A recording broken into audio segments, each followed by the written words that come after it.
देख रहे हो आप सब माँ को कैसे दीदी भाई के सर पे अपना हाथ फेर रही है। ऐसा लग रहा है जैसे अंदर ही अंदर कलेजा चल रहा है माँ का अपनी बेटी के लिए। इसीलिए तो वो माँ है। अपने बच्चे के लिए कलेजा नहीं जलेगा तो भला किसके लिए जलेगा? बस दिखाती नहीं है। इस घर की जो हालत है अभी, माँ का अपनी बेटी के लिए प्यार दिखाना भी मुश्किल है। इसका मतलब ये नहीं कि माँ उसे प्यार नहीं करती, उसको चाहती नहीं है। माँ ने अब तक इस दर्द को छुपा कर रखा था। शायद अब माँ को थोड़ा चैन मिलेगा। बिल्कुल सही कह रही हैं बौर दीदी। और अगर माँ खुश रहेंगी ना तो हम सब भी खुश रहेंगे। लेकिन मेरी सासू और पतिदेव को देखा है, वो ये बात कभी नहीं समझेंगे। एक तो इस घर में रहते हैं, इस परिवार के सोना तोले जी रहे हैं, और फिर भी देखो आज तक कैसे कबूतरों की तरह लड़ते रहते हैं जब देखो। अच्छा दीदी सुनिए ना, ये कल हम ना माँ से मूर्ति बनाने की बात करेंगे। हाँ मैं अब तक भूली नहीं हूँ हमारा मूर्ति प्रोजेक्ट। अरे अभी इतनी सारी बातें मत करो, अगर सुन लिया ना तो पकड़े जाएंगे हम। सॉरी सॉरी सॉरी, मैं तो बस आप लोग याद दिला रही थी। अब बिल्कुल चुप।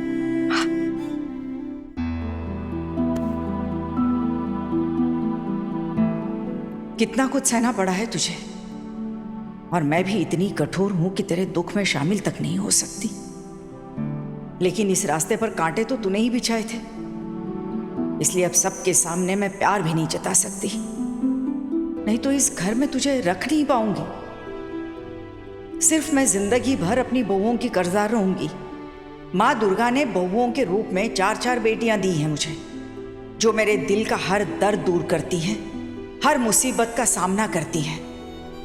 मुझे कभी किसी चीज की कमी नहीं होने देती हैं। उन्होंने आज सिर्फ मेरा दिल ही नहीं जीता है, बल्कि मेरे दिल में जगह बनाई है उन्होंने। मैंने तुझे खाना खाने से मना किया, इसलिए तूने आज खाना नहीं खाया है, पता है मुझे। लेकिन देखना, कल मेरी बहू है, तुझे खाना खिलाकर ही दम लेंगी।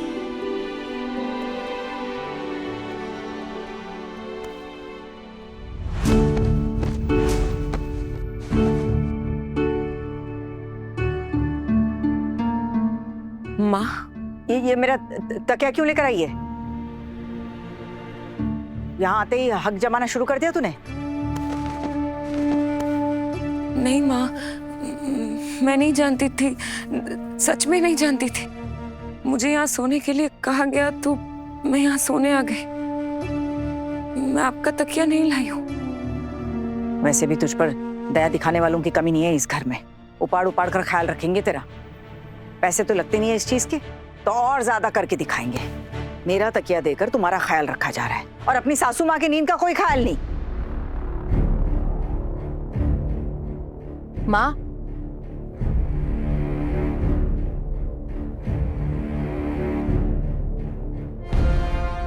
तो यहाँ क्यों आई है इस वक्त? नींद नहीं आ रही है क्या? माँ, दीदी भाई को ऐसे इस कमरे में अकेला छोड़कर नींद कैसे आ सकती है भला? मैं यहाँ सोने ही आई हूँ। मैंने दीदी भाई से कह दिया था कि वो सो जाए, मुझे रसोई में थोड़ा काम है, मैं काम निपटा के आ जाऊंगी। अभी काम खत्म हुआ तो मैं आ गई। वैसे माँ, आप यहाँ क्या कर रही हैं? कुछ चाहिए था आपको? इसे मेरा तकिया क्यों दिया तुमने? तकिया? नहीं माँ, ये आपका तकिया नहीं है। आपके कमरे से नहीं लेकर आई हूँ, ये हमारा तकिया है। ये मैं मेरे कमरे से लेकर आई हूँ। आपका तकिया आपके कमरे में ही है माँ। मेरे कमरे में तकिया है, लेकिन जो तकिया है वो बहुत सख्त है, और ये वाला तकिया जो है वो नरम है। और जब मैंने कह दिया कि ये तकिया मेरा है तो बहस करने वाली क्या बात है? नहीं माँ, अगर आप चाहती हैं तो आप ये तकिया लेकर जा सकती हैं, मुझे कोई दिक्कत नहीं है। आइंदा मेरे कमरे का कोई भी सामान इस कमरे में नहीं आएगा। मैं आपका कोई सामान लेकर नहीं आई हूँ। मैं किसी की कोई भी चीज लेना नहीं चाहती। आना, मैं जमीन पर नीचे सो जाऊंगी, मुझे कोई दिक्कत नहीं होगी। और वैसे भी इस वक्त बिस्तर पर सोने की रिवाज भी नहीं है।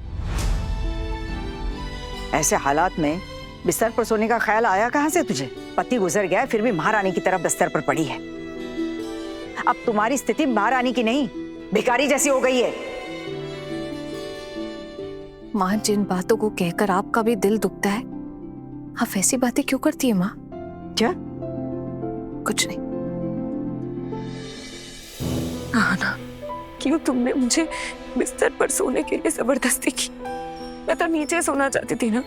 मैंने कहा भी था तुमसे, तुम सब मुझ पे जबरदस्ती मत करो, मुझे मेरे हाल पे छोड़ दो। दीदी भाई, मैं बिस्तर पर सोऊंगी और आप जमीन पर सोएंगी, ऐसा तो नहीं हो सकता है ना। और माँ चाहे आपसे कुछ भी कहे, आप एक मिनट के लिए भी ये मत सोचिएगा कि अभी आपकी हालत भिखारी जैसी है।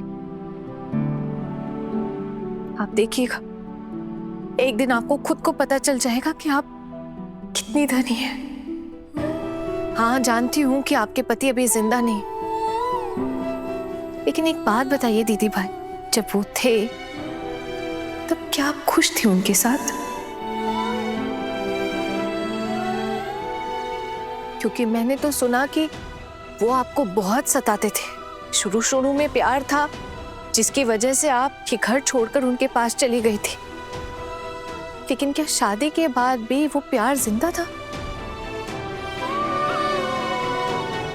अगर वो प्यार जिंदा होता ना, तो वो आपको इतना नहीं सताते।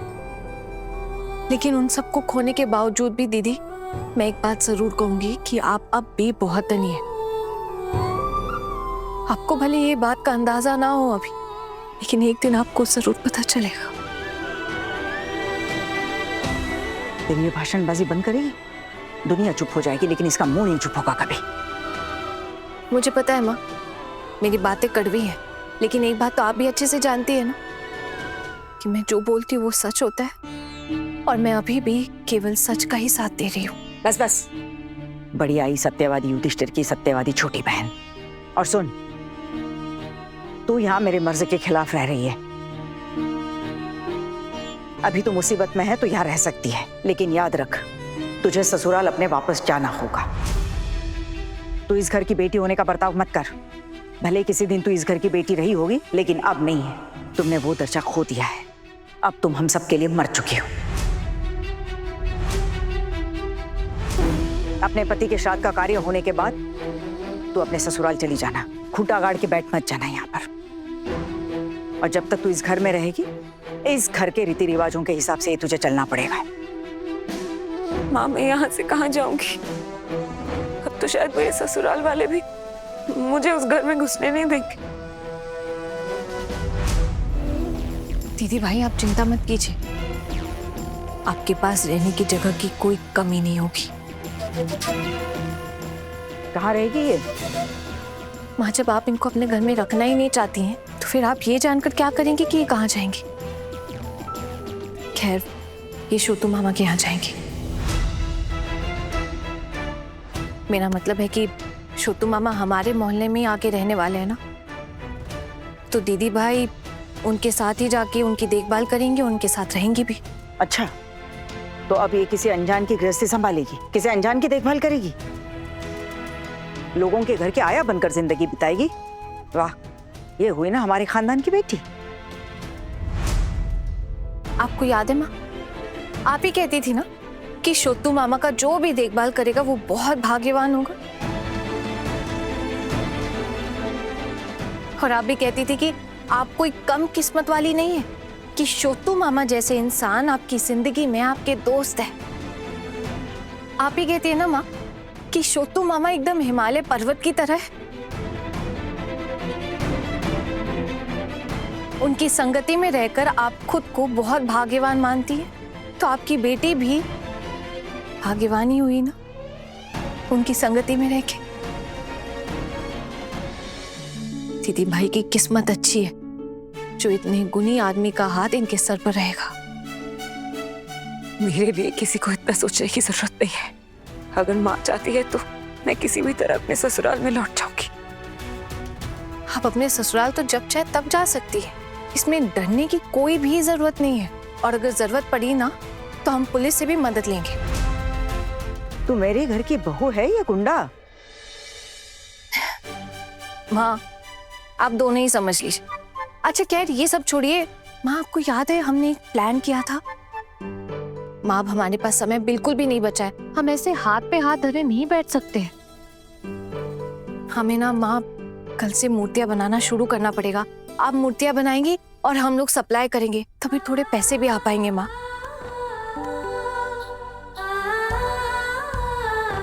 और फिर माँ आपको भी ऐसे इस घर में डर डर के जीने की जरूरत नहीं पड़ेगी, और ना ही अपनी बेटी के लिए क्यों सबके सामने मुखौटा पहनकर घूमना पड़ेगा। ये क्या कहा तूने? वही जो आपने सुना माँ। अब अगर दोबारा कहूंगी तो शायद कोई और ना समझ जाए, इसलिए क्या जरूरत है, आप समझ गई ना, बस इतना ही काफी है। और अगर नहीं समझी तो कोई बात नहीं, छोड़ दीजिए। पर ये तो तय है कि माँ आप कल से मूर्तियां बनाएंगी। हाँ ये लीजिए माँ, ये तकिया। क्या मैं रख दूं तकिया? कोई जरूरत नहीं है। माँ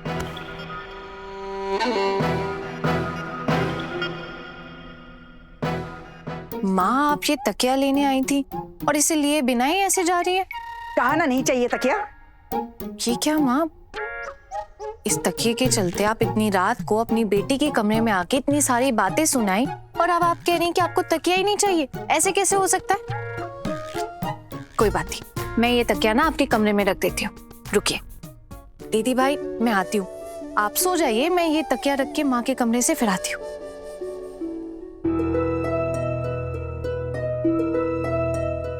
माँ अरे भाई तेरी हिम्मत की तो दाद देनी पड़ेगी। माँ से इतने सवाल जवाब करे जा रही थी, बाप रे बाप। दीदी अब माँ ऐसे मासूम बच्चों की तरह बहाने बनाएंगी तो सवाल जवाब तो बनता है ना। वैसे एक बात बताऊं आप लोगों को, हमारी सासू माँ भी ना कम नहीं है, एकदम भी चुपने वालों में से नहीं है। दीदी भाई को तो पता ही नहीं है कि उनकी माँ के दिल में उनके लिए कितना प्यार है, और माँ अपनी जिद में दीदी भाई को इतना बुरा भला कह रही है। मुझे तो डर है कि कहीं दीदी भाई दुख में आकर कोई गलत कदम ना उठा ले। दीदी हमें ना माँ को इतना कठोर बनने से रोकना पड़ेगा। बात तो सही कह रही है तू, माँ की जुबान पे भी ना कोई बात नहीं अटकती है, जो जी में आता है बोलती ही चली जाती है। उसे तो पता चल गया ये तो क्या एक बहाना था बस। असली मकसद तो अपनी बेटी के करीब आना था। अब देखते हैं ये चोर पुलिस का खेल कब तक चलता है। जब तक चलता है ना दीदी, चलने देते हैं, और अगर किसी को इस बारे में पता भी चल गया ना तो इसका इल्जाम हम लोग अपने सर पे ले लेंगे। एक बात बोलूं, माँ भले ही हमें सबके सामने डांटे, लेकिन मैं जानती हूँ वो मन ही मन ना हमारे काम को लेके बहुत खुश है। जब खैर ये सब छोड़िए, आप लोग जाइए, सो जाइए। दीदी भाई भी अकेली हैं, मैं भी जाके उनसे थोड़ी बातें करती हूँ, मैं भी सो जाऊंगी। हाँ चलते हैं, बहुत लेट हो गया है और सुबह जल्दी भी उठना है। और तकिया दे, मैं दे दूंगी माँ को। चल गुड सो जाते हैं। मॉर्निंग। Good night, bye.